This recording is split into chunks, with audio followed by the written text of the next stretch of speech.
We got hired by David in March of 2025. 6 months later, his name was everywhere, and not for his music.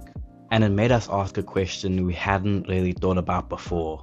In a business where everyone says, know who you're working for, what happens when you actually can't? Here's the full story. In business, there's advice that gets repeated so often, it almost becomes meaningless. Know who you're working with. Do your due diligence. Research the people you partner with. Understand who you're attaching your name to before you sign anything. And honestly, it's good advice in most businesses, but we don't run a normal business. Back in March 2025, a campaign dropped on WAP for an artist called David. He blew up making music in the Fortnite lobby, built an entire fanbase online. We're talking hundreds of millions of streams. And the campaign was specifically for sports and gaming content, which for our basketball pages was basically a personal invitation. One problem, it was for TikTok only at launch, and we're not on TikTok like that. So we watched it sit there for 2 days completely out of reach, knowing it was perfect for us and we couldn't touch it. Then Instagram got added and we jumped in immediately. The budget was small, $5,000 total across every creator in the campaign. The rate was only 85 cents per 1,000 views, lower than anything we'd done before. We posted fast, stayed consistent, and cleared about 270,000 views before the budget was gone. About $230, not the biggest campaign we've run, but that's not what this video is about. Here's what nobody in the creator economy actually talks about. When you work on one of these campaigns, you're not actually working with the artist. You're working with their label, their management, their campaign team. There are layers between you and the actual person that you will never see and never get past. We have never spoken to David. We have never been in the same room as him. We posted content using his sound and got paid by his label. And that was the entire extent of the relationship.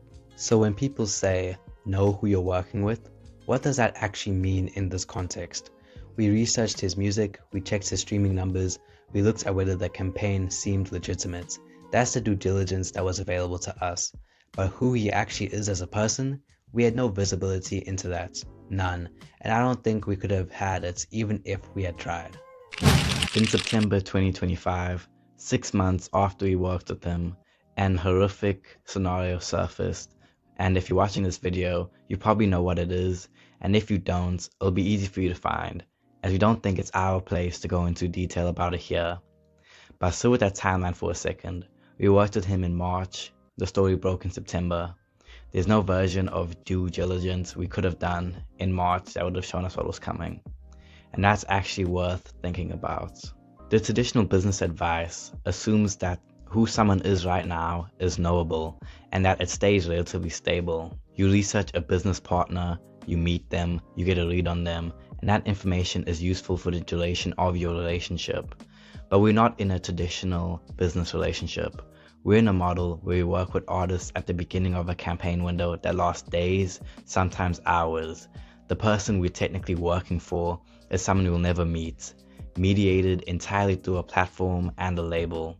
And the world those artists are living in, with touring, money, management, pressure, fame, is completely invisible to us. We saw the campaign, we saw the sound, we saw the budget, that was it.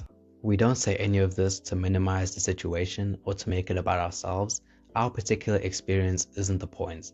The point is that with this model, creator marketplaces, music campaigns, artists paying creators for reach, is built on the fundamental disconnect between people doing the work and the people whose names are attached to it. And I think most creators in this space haven't really sat with what that means. Because it's not just about reputation risk. It's about the fact that we're building a business model on top of other people's brands. People we don't know, people we can't know, people whose lives and decisions and futures are entirely outside of our control or visibility. When it works, it's great. When it doesn't, and eventually for someone in the space, it won't, the creator weighs it too, even if they had no way of knowing. So what do you do with that?